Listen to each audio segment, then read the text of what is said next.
Okay. Now there we go. Hold on here. Coming up on YouTube. Hey, everybody, if you're watching, we'll be getting going here in just a minute. And this thing is not acting normal.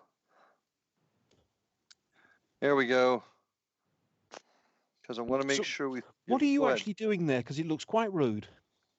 I am trying to get... Hey, this is a family channel, guys. Since when? Since we had to make a decision whether the kids could watch this.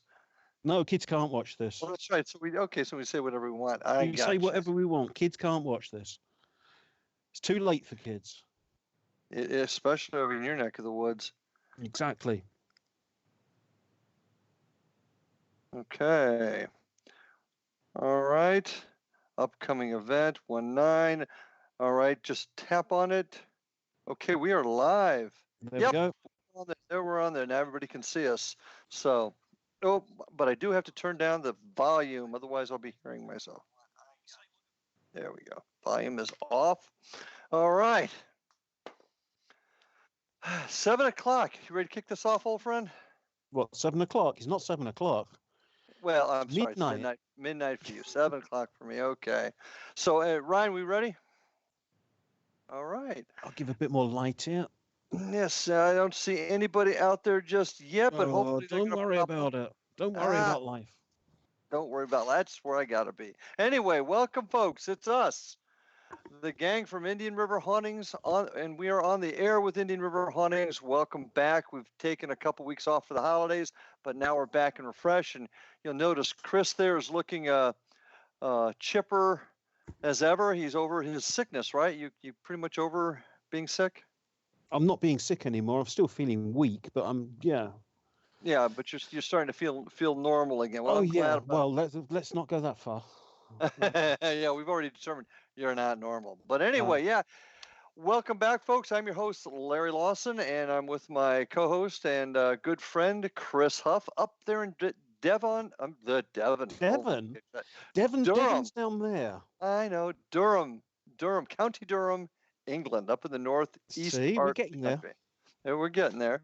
And we are being connected by my son, Ryan, in his place in Orlando, Florida. And I'm down here in Vero Beach, Florida, in the southern part of the U.S., where we're enjoying some really terrific weather down here. I hate to say it, but I don't know what the Celsius what it is Celsius, but it was like 74 degrees today. Partly cloudy, sun was shining, gorgeous. It hasn't gone above about 37 here. That's degrees Fahrenheit? Yeah, that's Fahrenheit. No, thank you. That's just too dang cold for me. But anyway, so we are back, and I've been really, really excited to get back and chat some more. We've got Chris and I have talked over the last couple of weeks, folks, and we've got some things we really want to discuss, share with you, get your thoughts and ideas. Once again, On the Air with Indian River Hauntings is for you, the paranormal investigator, the paranormal enthusiast, and those just interested in trying to discover what's in the other side. And that's why we're here, just talking and chatting about things. Want to say hi to our usual friends, our hellos, if you will. Good old Scotty and Zap over at War Party Paranormal down in West Palm Beach, Florida, about 50 miles south of me here. Damien Freddy in York. And, of course, our good friend, Ike Enzi, who is now retired. Retired police chief in New Mexico, US of A. He's no good knowing anymore, is he? Because if I get arrested, I've got no one there to get me off. Dude, I don't know that knowing anybody would help you anyway. Well, they probably wouldn't, because they take one look at me and deport me. So, send me to California. Oh no, that's not. Well, anyway, so Ike Enzi from IDK Paranormal, he just put up another video today. He's a retired police chief in New Mexico, good friend of this show, good friend of ours. And he's having a big retirement party this weekend. So I hope you have a good time. And to start off with, and I'm not sure, I got 4 folks on here, but I don't have any comments just yet, I don't think. Oh, don't worry about it. I just screwed that up. Oh, there we go. I'm back. But Ike, if you're watching, this is for you. and I am going to totally destroy this name, but in our usual beer challenge, I have a premium Bavarian style beer from the world's oldest brewery. It's Weihenstephaner, right there, imported from Germany. And I can't. Stefan? Wiensteffen? There's an R, Wiensteffener. So I don't know if Ike, if you're watching, but in honor of your retirement and your service to your community, I crack this imported German beer. Oh hell, I wasn't going to do it, but sod it, because I'm going to go and get one. Oh, there you go. But let me give this a try here. Well, Chris goes to get his beer. Very smooth. Very smooth. Not it does like some of the heavier stuff we've been drinking lately. This is not like that. This is very smooth. It's got a nice taste to it. Hefe Weissenbier. I guess that means Bavarian style. But anyway, there it is right there. Very, very nice tasting. So looking to see. I got seven folks out there. Ike, if you're out there, let me know. I'm just dying to find out whether or not you know anything about this beer. And Chris, right, you're going to jump back. I'm going to jump in with one of these. Can you see that, Tom? Oh, Lancaster Bomber beer. That is right up our alley, man. We're not putting up my alley. I've got better things to do with it than put it up my alley. Oh, okay. All right, let's see what we got here. Oh.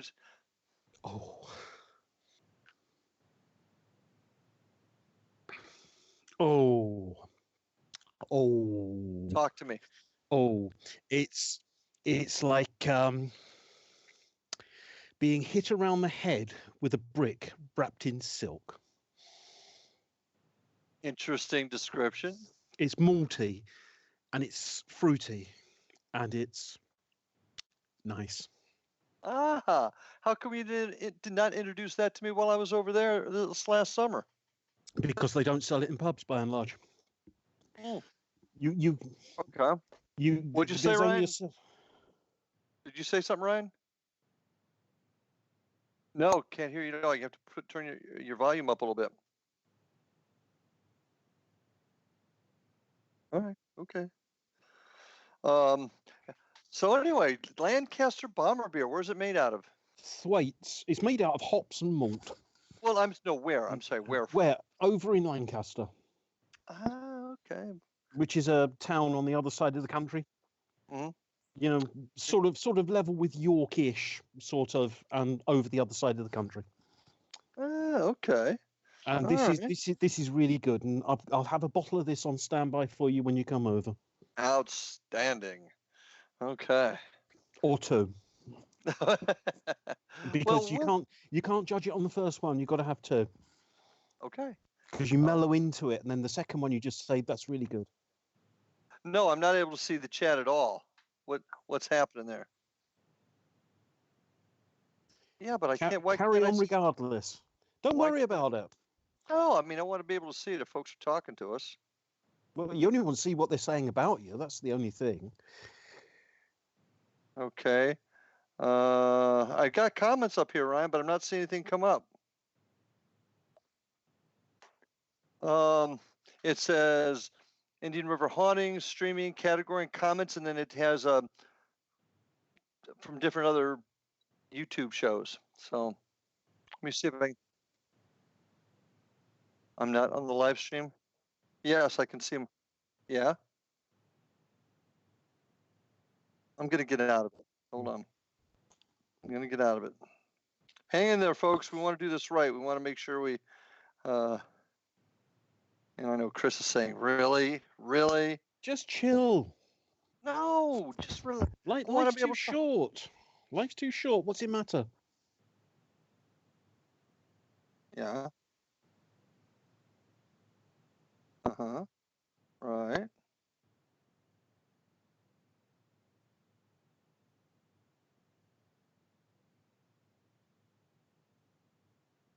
Okay, episode 19. There we go. I just do that. We're up. Oh, hey! Now I got it. And Dan. Now he's in. Now I'm in. I'm happy. Hey, got to say hi to Danny Dan Squatch, my number one for Florida Bureau of Paranormal Investigations on there, and there's Heather Landon out there in Las Vegas. Heather, we got to do an investigation out there, and there's Debbie Enzi's back in there, saying hi to us, and I see Ike on there at IDK Paranormal. Deborah Goldman's with us. Jim Deborah? Wilson. Yeah. Hello, Deborah. We got everybody on tonight. That's outstanding. So with that, I want to talk about stuff that you and I have been going over the last couple weeks that Oh, you coming over in June, you mean? Well, we're working on those times now, but more importantly, one of the things that my career as a law enforcement officer, back in the day, I remember working a missing person that turned into a homicide, and I remember getting a call from a psychic telling me exactly where the body was. And I remember I was a lot younger than I am now. And well, man, who are these? What do you mean, psychic? She doesn't know where the body is. And of course, out of an abundance of caution, I went out to where she said it was, and there was nothing there. So I had an early on a negative look, a negative feel towards this type of thing being involved in an actual investigation. Obviously, over the years, as I've evolved as not only a cop but as a person, I'm a lot more open-minded, and obviously some things have happened in my life that have made me a little bit more open to the other side, maybe helping us with these investigations, with things that we can't always find the answers to. In fact, one of the things that I'm wanting to do right now is actually conduct an paranormal investigation parallel with a suspected or confirmed crime, homicide in particular, obviously. And that's a dream of mine right now, and I no longer think that that's impossible. And I want to kind of get that thought out there tonight. Let us all kind of chat about it a little bit. You'll just have to get in touch with Ike and sort out an unsolved in an area where you can get to. Mm-hmm. And then you'll have to do various things, i.e. take number 2's son with you and see what he picks up, and then do dowsing rods and spirit box session and X, Y, and Z, and then send me over an audio which I can process, which you can put online. Because I'll pick up an awful lot more that you won't hear at the time. And that's all well and good, and I agree with you. And this is where you and I and a lot of folks kind of, I won't say disagree, but maybe have differences of opinions on. If I'm going to take an investigation, let's just say a homicide here that's in my area that's been unsolved, and there's actually an area up in the Melbourne area. I was helping some folks on that were doing it themselves. I was kind of on the peripheral helping out, but using our paranormal skills to try and make contact with a person whose body's never been found. We know that they were murdered. Okay. Let's just say that we were able to make contact that we felt that was legitimate. Legitimate's not the right word, but solid enough that we could begin to continue on with it. And we end up finding the body, or we end up finding evidence. Here's what we have to do. We have to create that investigation and conduct it in such a way that we can take it to court.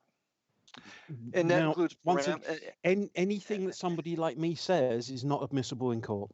Well, it's easy to say that right now. It's easy to say that right now, and to just not do it because there's no way. I want to try and find a way. And the way I see it is somebody like yourself was to provide information. This death that I'm thinking about, the body was never found, but the vehicle they were in was found in a pond. And let's just say we were at that spot and you were able to get information. We were able to collect certain other pieces of evidence that corroborated what you said. That's the direction I think we need to go in. And we may have even talked about this in an earlier program. What I But I will think say it's is you run into a couple of immediate problems. mm, And this is sort of leading into where we were going to go for tonight anyway. But problems are spirits often don't want to talk about their death. Full stop. They and that's avoid the issue. and that's one reason it's a policy of our group. We never ask how did you die No, but for they, that they reason. just Yeah. don't want to talk about it. Well, So you ask them the question and you'll just get nothing. They'll just but, walk off. but this one I'm talking. However, what you can also get is what you can do is try and get them to give you a journey. What happened? You got into the car. Where did you get in the car? And they might tell you at the traffic lights. And then I'll get a picture of the traffic lights. And then where did you go from there? And then I'll get a picture of going past some sort of barn, a Quaker type barn or Mhm. whatever. And I can say that. And they've gone out past this barn and they've turned right there and they've gone through some trees and they won't take me any further Mhm. because after that, they shy away. Well, this particular case I'm talking about, the folks in the paranormal team that's in north of us, in an area north of us, actually were getting information that the victim wanted us to help, wanted to talk to us. So it's a little bit in contrast to what you're saying. Um, but I really think there's an answer here, and it's so blasted easy to say we can't. It's so blasted easy to say there's no way we could get it in court. Well, there was a time I remember when people laughed at DNA. You'll never, well, you can't DNA. Now it's solving crimes right and left. So I refuse, my dear friend, to say it can't happen. Real quick, hi to Crystal. She's out there. Dan brings up a question: if we find a body, would we become suspects? Ooh, If you and find a Jim. body, now I don't know what the laws are over there, but if we find a body over here, we can't touch it. Oh, and we can't hear, and you obviously have to call the No. proper authorities. Okay, But here's what I think. But here's where Dan's going from. And another friend of mine, member of our team, Jim Wilson, brought this up to me recently. And Jim was actually talking about using map dowsing and to maybe assist. So they find the body. Here's exactly what's going to happen with some cop. You find out, let's say the homicide was within the last couple of weeks, and through this process, you find the body. First thing a cop's going to say is, okay, Mr. Huff, you said you found it through dowsing or using pendulums or somehow, but really, tell us more. Did you know the person? How did you know him? When's the last time you saw him? You could easily become a suspect. You're going to And become that's, a suspect. yeah. Yeah. I So, mean, every time I do what I do, almost every time I'm accused, oh, you know about them, you know something, you've read it in a book, you've read it on the internet, somebody must have told you about this before you started, which is why I just shy away from everyone. I just can't be bothered with them. there's been and I can see and I can see where you're coming from because there's still so many skeptics out there. But don't you see that there are more and more folks with your ability being There's an a awful little more there's accepted? an awful lot claiming, Mm-hmm. and that worries me because that just gives the skeptics ammunition. So there's an awful lot of these people sort of pay me $50 and I'll give you a reading online. Well, yeah. I mean, obviously, I just spoke with somebody the other day that at a talk that I did that talked about gypsies doing that. And she was a gypsy, at least she said she was, and that what those fakers will do will actually read a body. They'll read your body language and come up with some generalities. And you get somebody that's in a state of emotional distress that maybe a loved one just died, or maybe they felt guilty that they didn't say they loved them before they left. Anyway, there's some guilt and emotion involved, and you just tag that little bit there, that generalization. Oh, Aunt Gertrude has contacted me, and I'm And gonna. they watch your response. Exactly, Yeah, exactly. I know what you're talking about. Yeah, I do know what you're talking about, and that annoys the hell out of me. Which is why I do it my way, which is just walking around. And if anyone wants to come with me, well, hey, do it. Mhm. And if Do you? nobody wants to come with me, I don't give a shit. I'll just go. I'll just walk around and talk to the spirits on my own. Do you think education of the public? No. Well, This is. I don't know. I think it's just how they're brought up from the word from day zero. well, You're I never see. going to change them because no matter So- what you do, it's always going to be I'm right, you're wrong, and that's the end of the argument. See, I disagree with you because like I told you at the beginning of this little part of the show, as a young cop, I had people coming to me in a homicide investigation. I see the body here; it's under a dock. Okay, and I remember going there. Oh, this is just I better check it because if I don't, and sure enough, there was nothing there. I had a very negative view of it, but I evolved. No, seriously. So to say that, It's just the answer of it's just the idea of evolving. Sorry. I well, progressed. I learned. I evolved. Is not just sort of like yes, I grew an extra arm, and now I know. uh, you understand what I mean. I know what you're talking about. Can we get But on to what we were going to talk about tonight? yes, go right ahead. Go hit it. Um, Impressions. We're still linked with this idea of. I don't really know if there's a term, but detecting crime from a psychic or paranormal perspective. Hmm. And when you go to these places, everybody assumes that what you're getting in touch with and the feelings that you have at the place are from the victim.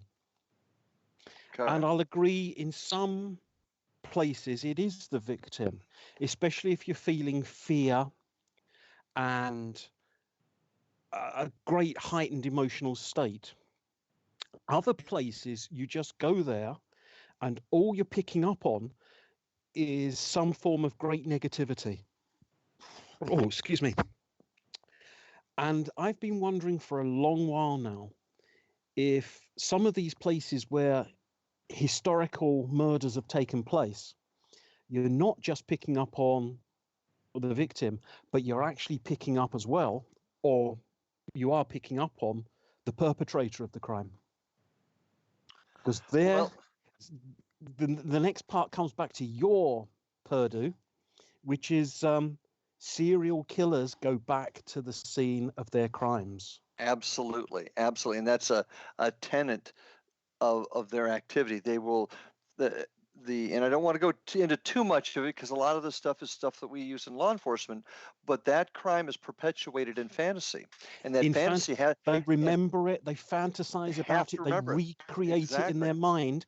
If they're on the other exactly. side, are they recreating it as they remember That's it?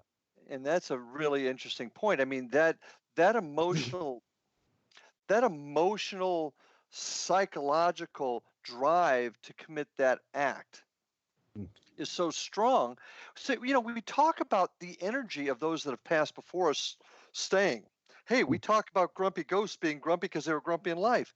Yep. If that, no, excuse me, if that's the case, then why wouldn't that absolutely uncontrollable drive and carry on? And to give you an example of what I'm talking about, I'm going to get into a little police psychology type stuff here. You look at the drive that these individuals have. Most of them are sexually related, and the crime is sexually committed, even though it's an act of violence. It's not Hmm. necessarily an act of sex. Um, and you look at the drive of individuals, and we talked about it. My theorem. You go into two people walking down the walkway of life, and a severe event happens to both of them. One manages to get through it and continues down the normal walkway of life. The other one jots off and becomes a Hmm. serial killer, if that makes sense. Um, that drive is sometimes so uncontrolled by individuals that have that wiring malfunction, for lack of a better term. Why wouldn't it carry over if energy is truly the issue of what we're seeing with spirits? Am I making sense? Sort of. Yeah, I'm following you. Yeah. I'm following you. I don't. I don't know. It comes back to the grumpy old bugger. It really does. Uh, All the time. What you do in life continues after death. There is no sudden transformation into this glorious, pure white being who goes off to some whatever of, be with other pure white beings and all's forgiven, etc. They don't want to be forgiven. They want to do exactly what they were doing in life. They liked it. They're getting their jollies in the other side by doing or remembering what they were doing on this side. Well, and based upon some of our investigations, I agree with what you're saying. But many folks in the psychic field feel that when a spirit leaves this earth, they go to the next and they evolve and they learn from. No, not all of them, no. Okay. By a long way, not all of them, no. If that happened, why have you got so many ghost nuns, monks, vicars? Good point. Yeah. These are supposed to be the pure white spirits of religion, and they've practiced for. We've got an awful lot of ghost vicars and nuns and monks. Mm-hmm. Well, and we also they should have all gone off, shouldn't they? Well, but when you talk about the human species, even the ones that are supposed to be pure are flawed, and those flaws can sometimes come back. Now you're hitting on basically the issue that I pick up on all the time. Mm-hmm. That they've passed over and they think they've done something wrong against what they believe, and therefore they're going to get punished for it, and they're hanging on to like grim death, so they're not going to get punished. Well, and I kind of use that description when I'm doing my talks. They see the light at the end of the hall, but they don't want to go into the light because they're a little afraid the elevator is going to go down instead of up. Well, it doesn't go down because it can't go any further here. I mean, this is the pits. As far as anything is, this is the pits. You understand the description. So I've got an example of this anyway for you. Eggleston Abbey, which I'd love to take you to when you come over, but we'll have to sort something out regarding travel. I was in the novices' undercroft, which is where the poor little buggers were, and it must have been a miserable bloody place. And I made contact with a friar in brown robes, clutching a book, a big heavy book, which I thought was a sort of old-fashioned vellum Bible, in front of him, really clasping onto it. And I was trying to get him to talk to me, and all he kept saying was, "I won't heed the voices. I won't heed the voices. I won't heed the voices." And eventually, he just wandered off. But he was so locked in this, the protection of the Bible, and he's not listening to anyone talking to him, that he thinks he's done. He must think he's done something terrible, and he's not going to let go of this little protection that he thinks he's got. But if he just let go of it and let go of all this rubbish, the baggage that he's carrying with him, he could go off quite happily. So if you look at a spirit that can't let whatever they perceive they've done as being so bad that they're going to be punished, then you take a serial killer, somebody that has reveled in what they've done, based upon maybe things that happened in their life, which is what normally occurs. They're carrying it on to the other side. So if we were to go to the scene of Jack the Ripper, we're in England right now. You're talking England. Let's talk about Jack the Ripper. If we were to go to a scene of where one of his victims were located, or where one of his victims was eviscerated and brutally murdered, has anybody ever tried to maybe recontact him? There's ghost walks which go on. I'm not talking about a ghost walk. The main trouble is everything has changed so much. Most of the places are completely built over. Okay. You can't get near them. You can't get anywhere near them. Then let's the location of a serial killer, and there's one in particular in my neck of the woods where a very prolific serial killer, a guy named Gerard Schaefer, allegedly took some of his victims down in Port St. Lucie, Florida. Okay. I hate to say it, but the man was a deputy. He was a deputy, and he was picking up. It's one sort of vocation for them, isn't it? Because it's like the cloak that you put on to cover up. Exactly, and that's a whole nother psychological aspect rabbit hole we could go down to. But going back to this place, they call it the Tree in Port St. Lucie. Going back there and conducting a paranormal investigation, not to talk to the victim, but to maybe talk to Schaefer. Schaefer reveled in Try his it. grind. Try He it. Was he Yeah. executed? Well, no, he was convicted at a time when you can only get life imprisonment for murder in Right. Florida. Now, he was executed, but not by the state, but by some of his fellow inmates a few years Oh, ago. right. So it was kind of a brutal murder.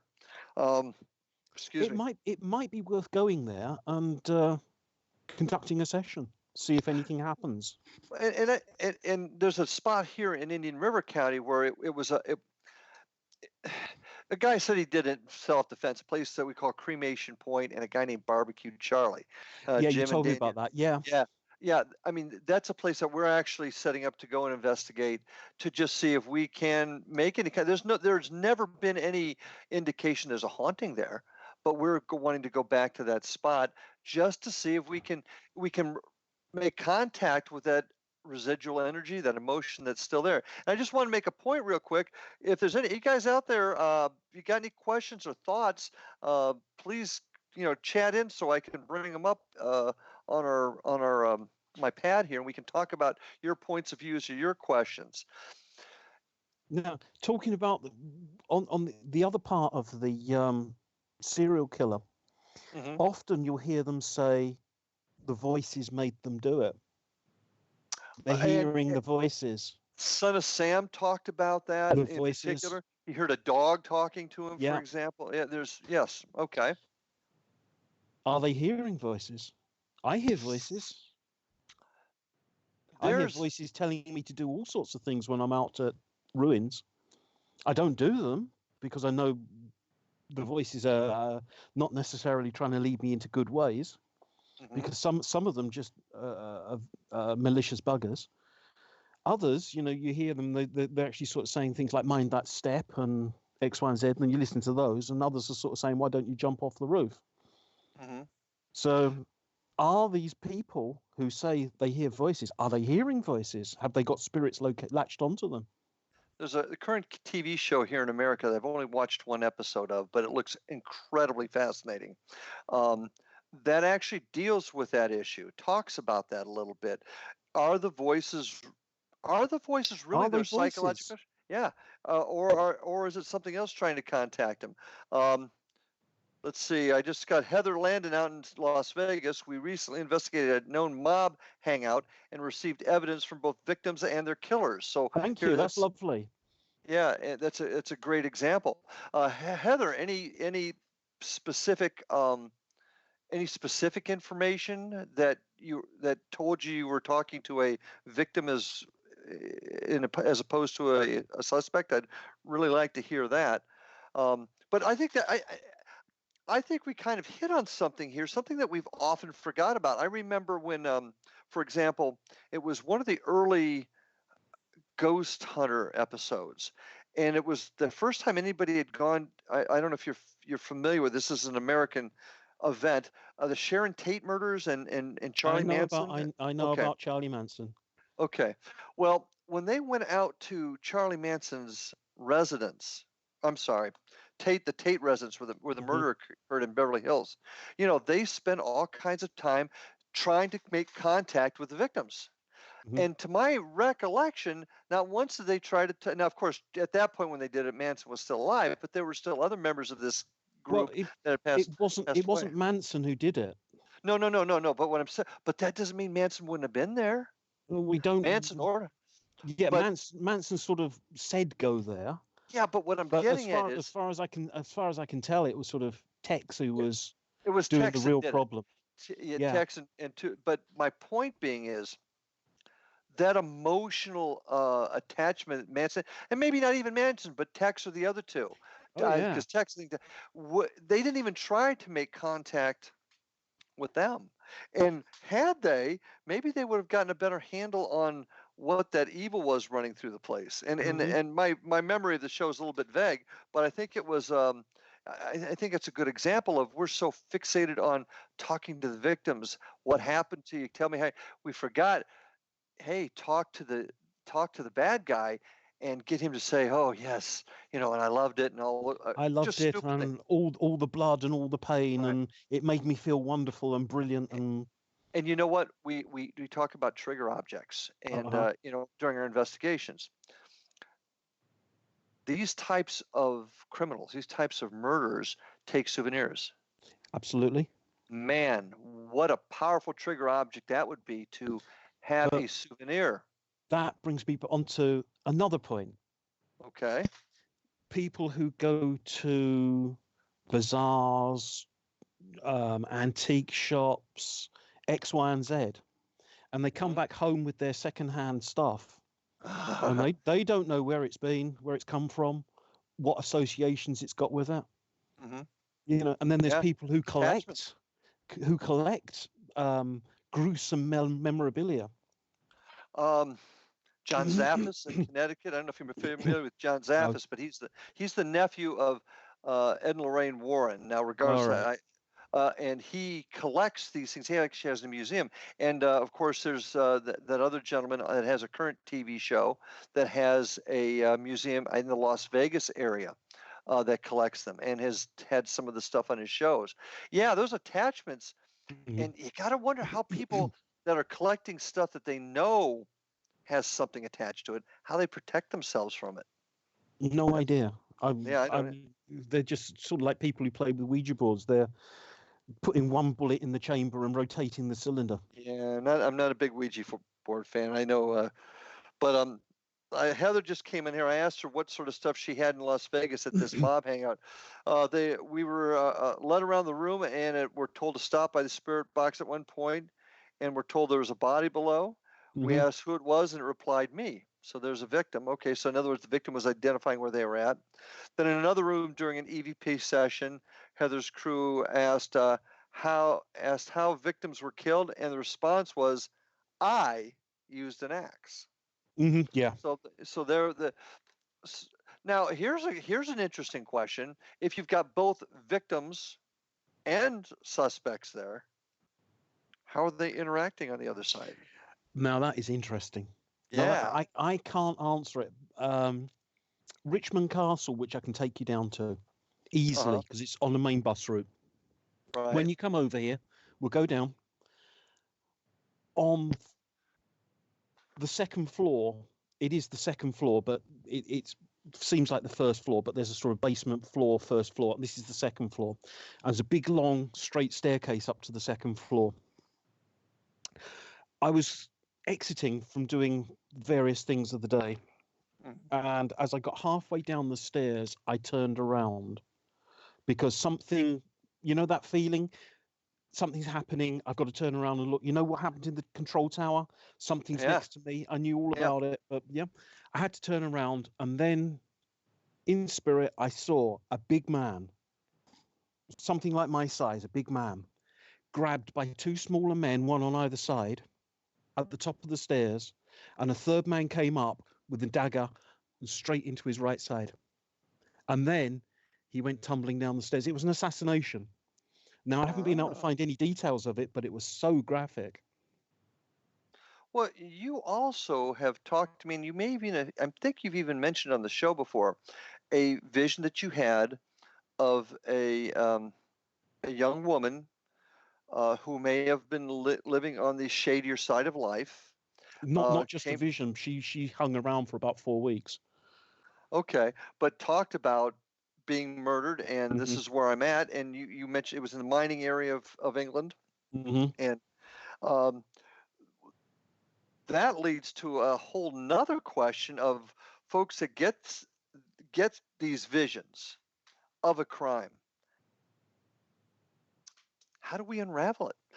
You told me yourself that you've never been able to figure out where this woman that had come to you in the spirit world, where she was killed. You've never been able to put two and two together. All she knows is that she was killed in the car. That's it. She doesn't seem to know any more than that. She was killed in the car. That's where it ends. And that is interesting in the sense of the only thing she remembers is it ended in the car, but she can't say where or anything else. That takes away the thought or the belief that once you go to spirit world, you can see a broader picture of things. It's saying you can't then. But I come back to the argument that they don't want to see. Okay. But so saying, my friend Ryan up in Scotland went to a place called Goblin Ha, which is an old castle at Yester, which is just down from Edinburgh. And he did a recording in the Undercroft, which is about the only thing that survives of this castle. Hmm. Nobody heard it, this recording. Nobody heard anything on the recording until I listened to it and pointed it out. There's a little boy's voice very clearly suddenly coming in at a quiet spot. I can't find my grave. And that's all it says. They they're aware of what's going on, but they're lost. Okay. And that's a common thing.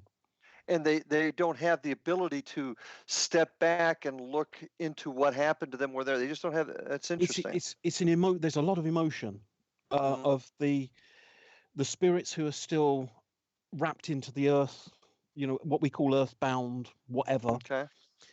It's a lot of emotion, and it's very dark, and they can't see very clearly, and there's a lot of nastiness around, and there's a lot of nasty spirits around, and some things which aren't spirits, and they're very nasty. Hmm. And it's the job of people like me to go and try and move them on a bit and see if we can get them out of that.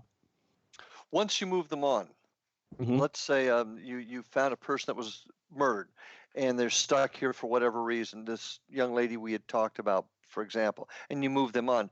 Do they then have the ability, not so much the desire, but do they have the ability to see what happened? I don't know. You think? Hmm. I See, honestly don't know. They've got the ability to come back anytime they want.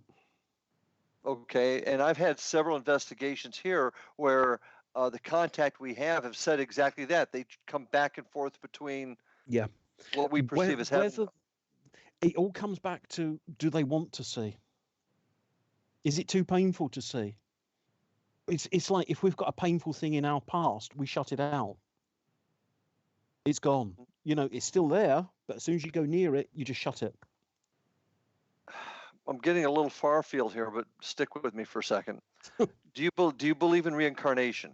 Very much so. Okay. And I do too. And there's a couple very specific cases that really hit home. So if they believe in reincarnation, then can they get? How long does the pain stay with the spirit? Is it eternal? I guess is what I'm getting at. Can a person that's been I've still got pain from memories from the Battle of Hastings.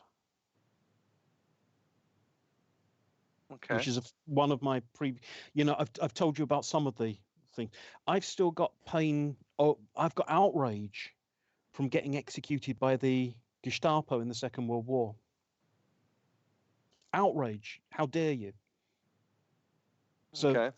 it stays with you. Most people don't remember their past lives, but even so, there'll be something which triggers, and you go, "Hang on, this is familiar," and that's often a past life. This is familiar. Yeah. One of my favorite stories involving that is a young boy, and the book is called, I think I've got it here. I'm going to see if I've got it here to show. Yeah, He's right gone here. again. No, here I am. Here I am. It's this book right here. Yeah, Soul Survivor. Soul Survivor. Mm-hmm. This is about about a 4 or 5 year old boy who has no knowledge of World War II aviation. At age 5, picking out a certain airplane and describing the little man dying in fire and drawing pictures. And as the story develops, the parents actually start believing the kid and put the pieces of the puzzle together. So I would agree with you. Now, if that's being the case, is that an angle? Is that a direction to look at in connecting paranormal investigation with the resolving of a crime? I'd just say you have to go, shit happens, and you just have to do the best you can. Mm-hmm. And we don't know the answers, we don't know the rules, and all we can do is the best we can at that time by using as many methods that we can to get a result. Isn't that complicated? But it all comes down to shit happens. Well, this whole thing is complicated, and it seems like, and I say this openly, the more we try to find answers, the more questions come up. Absolutely. Yeah. By the way, I got to talk about Dan here. You know, Dan Squatch. Dan wants to be reincarnated as a Bigfoot. Danny boy, you're big enough now that you could pass as a Bigfoot now. Trust me, bud. But yeah, we'll see. We'll see on the other side as a Bigfoot. Mike Spanky Maxwell's with us right now. So how you doing, Spank? Thanks for joining us. Yeah, I admit this dream of mine, this vision I have of being able to take my world of criminal investigation and put it into this nice, cool little box and turn it over to the paranormal side and say, this is how we can do it, guys and gals. And I know realistically it probably will never happen. But I want to encourage. That's as bad as my friend Keith, who was running his own archaeological unit down in Dover, Okay. who actually used to say what he'd really like is a machine that you run over the top of the surface, and when you get to the other end, out comes a fully worded volume on the whole site that you can just publish. It's the same dream. I don't know about that. I still think that there is a way if we begin to work together. First of all, we need to do more with our evidence, and this is my mantra. I mean, you folks that have been listening to me for a while have heard me say this and are, I'm sure, sick and tired of it. But if we can find a way to codify our evidence and store it and protect it and share it. That's the thing. The first thing that needs to be done is everybody needs to start putting their evidence out there rather than just doing an investigation and that's it. That's a big issue with me too. I know a lot of great folks that get out there investigated, and they're like, yep, it's a great EVP, but I've heard of 10 of them, so we'll just get rid of this. Well, that doesn't help us. Now, for example, when we do an investigation, the first thing I do is I not only get the local weather, temperature, humidity, barometer, dew point, all nine, but also the lunar, the solar weather marked down. And if we're starting to get information on similar days of similar weather, similar solar activity, that becomes evidence. Now, what if we were able to take that evidence, and now I'm getting really out there, guys, bear with me. You're able to take that evidence and go to a crime scene under similar circumstances. Would that allow you to get more information from that scene? It doesn't have to be a new scene. It could be an old one. Somehow I doubt it, because spirits are around all the time. Oh, I agree with that. But it doesn't, nothing, the spirit world is not dependent upon the forces of our materialistic world here. I agree with you to a point, but let me give you an example of something. And this does not come from your world. It comes from the equipment side that I'm on. And Ryan, you might remember this. I don't know if you're still with us, Ryan, but it was at the community center in Fellsmere. We'd just gotten in there and started investigating, and we had an event. We went in there, and there'd been some activity, some doors opening. Ryan has an iPhone 4, 5, 6. I think it was 5 or 6 at the time. Another gentleman in there has a Samsung Galaxy or something like that, a phone. And right next to each other, they're recording. You can hear Ryan in both recorders saying, "Is there anybody here with us?" Mm-hmm. Both recorders pick it up. On Ryan's recorder, you hear a male voice say, "But of course." Mm-hmm. You don't hear anything on the other recorder. Mm-hmm. And everybody begins to wonder. But what I believe is happening there is there's a frequency vibration difference between the two pieces of equipment, which tells me, or direct voice transfer. Yeah, but exactly the same as images placed upon photographic plates. I agree. Which have not been exposed. I agree, but both a piece of equipment are there. One gets it, one doesn't. Why is that? Because the calibration, the vibration, the frequency is slightly different on one from the other. And that tells me that there are times that it's hitting on this cylinder, but not this one. Direct voice. Direct. They're putting it just directly onto the So you don't think unit. vibration has anything to do with No. it? Then it's just they're just picking that piece of They're equipment. picking that piece of equipment and talking directly to it. If you're getting two pieces together, they're just concentrating on one and putting a direct voice on it. Otherwise, you're going to get something on both. It might not be the same, but you'll be picking up on both something. So you let me make sure I got this right. You're telling me that they have the ability to, right next to it, just target one piece of equipment. Yep. And they can avoid. Do they change their frequency and how they're relating? Now you're talking areas I couldn't tell you about. Okay. That might be. I haven't got the answers. I've got evidence, but not answers. Mm-hmm. But I can point you to evidence, but not give you an answer as to how. And those are the areas I'd like to explore, because I think once we start finding those answers, and I understand exactly what you're saying, but once we start finding out the whys, I think evidence like this could conceivably end up in court. Once you start finding the whys, they change the rules. They change the rules? Oh, something happens, because I've found the whys so many times and the rules have changed. Full stop. It's also like you go to a place and something happens again and again and again. Mm-hmm. Right. And you'll take a piece of equipment to record it and it never happens again.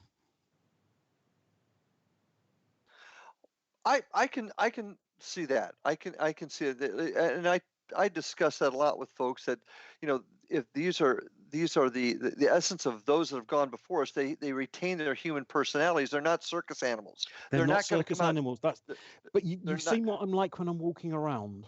Mm-hmm. I'll go into a building like Elvington, and the first thing I'll say is, "Hello, chaps. Anyone here want to come and talk to me? If not, don't worry about it. Lovely building. What the weather's like? Any aircraft on the thing?" Walking into the WAF hut, just sort of saying, "Anyone coming down the pub with me this evening?" Got an instant response. It just depends how. Don't big bugbear of mine. Big bugbear. Don't just say, "How old are you? Where do you go? What do you do? How did you die?" Blah blah blah blah blah blah. Talk to them as if they're there. Have a conversation. Yeah. You're talking to yourself to the room, but have a conversation. I agree with you. I do agree with you. I had an example in when I was last in hospital in 2014 when I broke my leg again. The buzzer kept going off on the next bed. No one in the bed. There was two of us in the ward. Bed next to me is empty. They took the connection out, put the connection in, walk to the door, buzzer goes off. Go back to it, turn it off on the buzzer, get to the door, buzzer goes off. Take it out again, put it back in, it's all reset, back to the door, buzzer goes off. Put another one in, does exactly the same.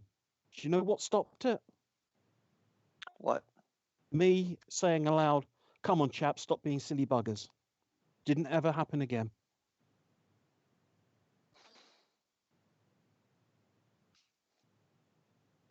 I gotcha. You just talk to them. I keep trying to tell people about this if they've got a haunting in their house. Talk to them. Just say, "Hey, come on, stop being silly about this. Bring that back. It's not funny. It's not big. It's not clever.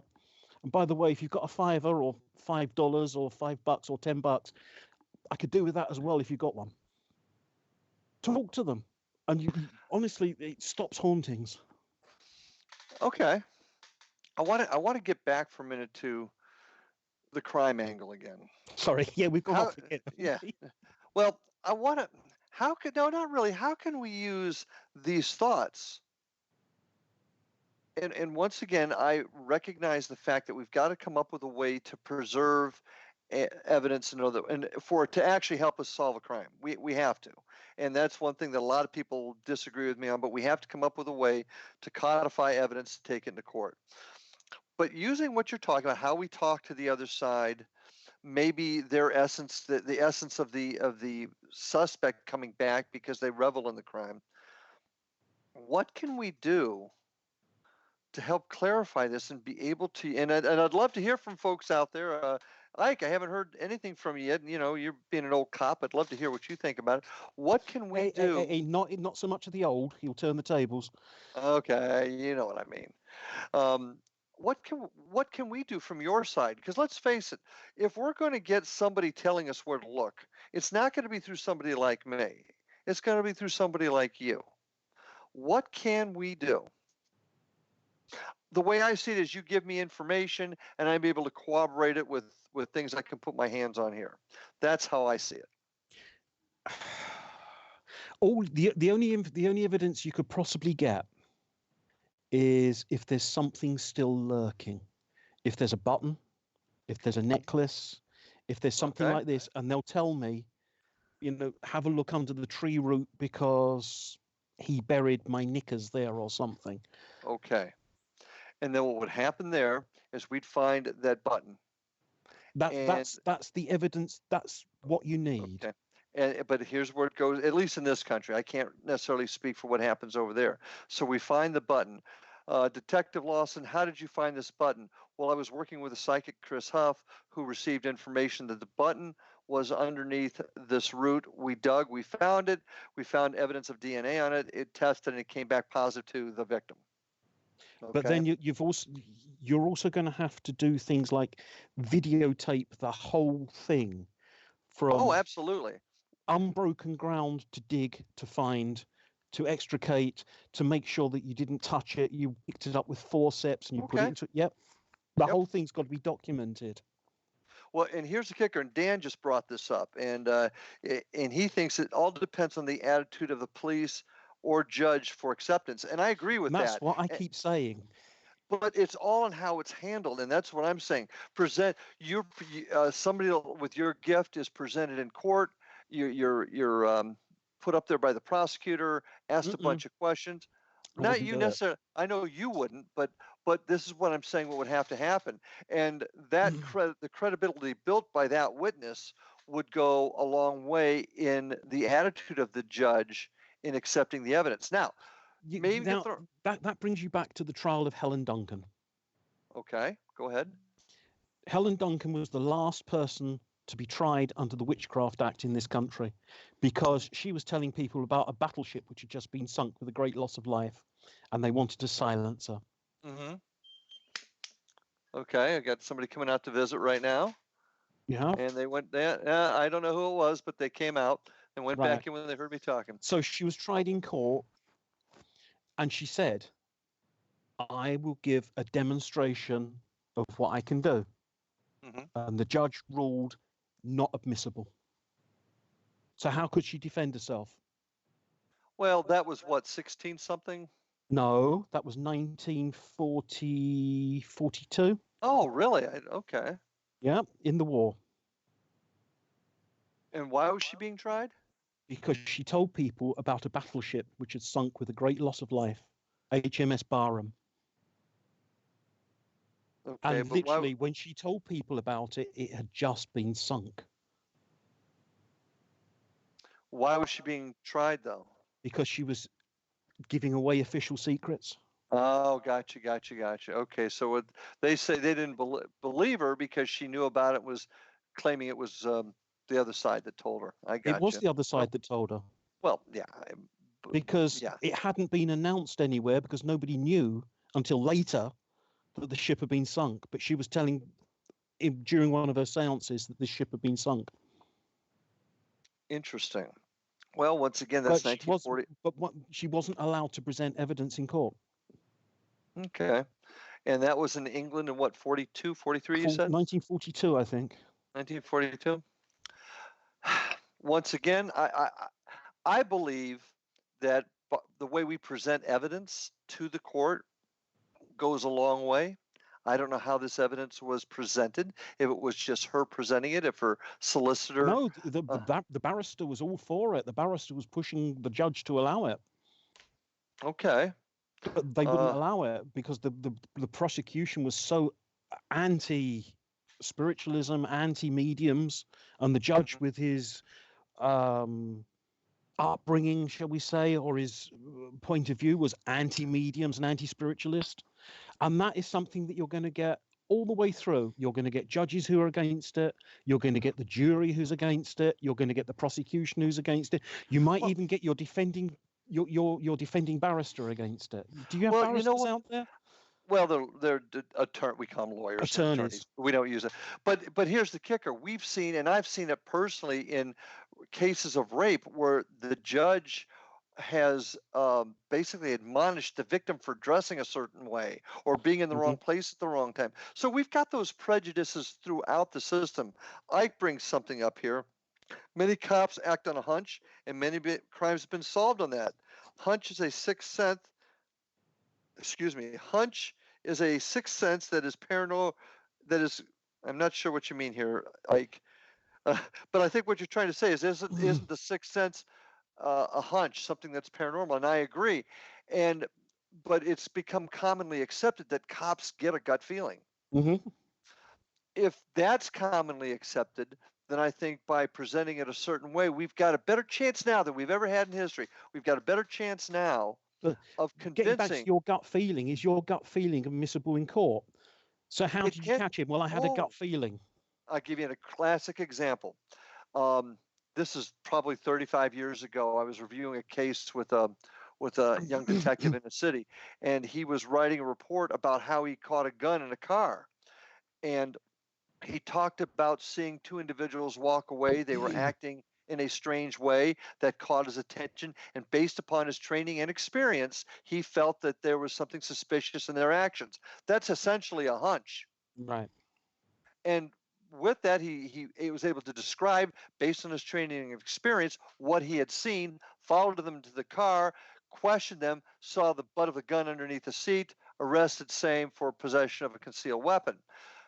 That's a hunch, but that was all on how it was presented. And I think in today's mindset, and this is my personal opinion only, in today's view of the world and how most people seem to think about the paranormal, it's possible today. But if we're going to do that, we need to be very careful and document everything just right and stay within all the legal parameters that we need to. I think it's possible. But we've got to get our evidence collection, preservation stuff straight before we get there. So, defense lawyers would eat a paranormal witness for lunch, unfortunately, And that's says exactly what I Stanfield. say. I think I don't doubt that, and and I don't disagree with you or Dan. But I think there's a better chance than there's ever And been before. I told you earlier on what I'd do. What would you do? It would be FT, and I'd just walk straight out of court. But see that if you're going to fight the fight, you can't do that. You listen in my I don't business. want to fight the fight. See, I've got and I no guess interest. see, and that's where the cop in me is different. And anybody out there, I know I probably feel the same way. If we got into this business knowing that if we didn't win all of our fights, we're thinking we were going to win all of our fights, we're living in a dream world. We lose more than we win, but when we win, it's the significant ones, and we got to keep up the fight. That's just my point of view. We got to keep up the fight. This is the thing. That's why you're uptight, and I don't give a damn. And that's the whole difference. Because for me, it's happened, and there's nothing I can do about it. It's over. Well, It's done with. but I'll just take care of the fallout on the spiritual side. That's all my job is. yeah, and I guess it's all how we view what our job is. I guess I just feel that it's time to take this thing forward, and that's just me. Maybe call it uptight, call it driven. I don't know, but I When got. you're uptight, it means you haven't had enough beer.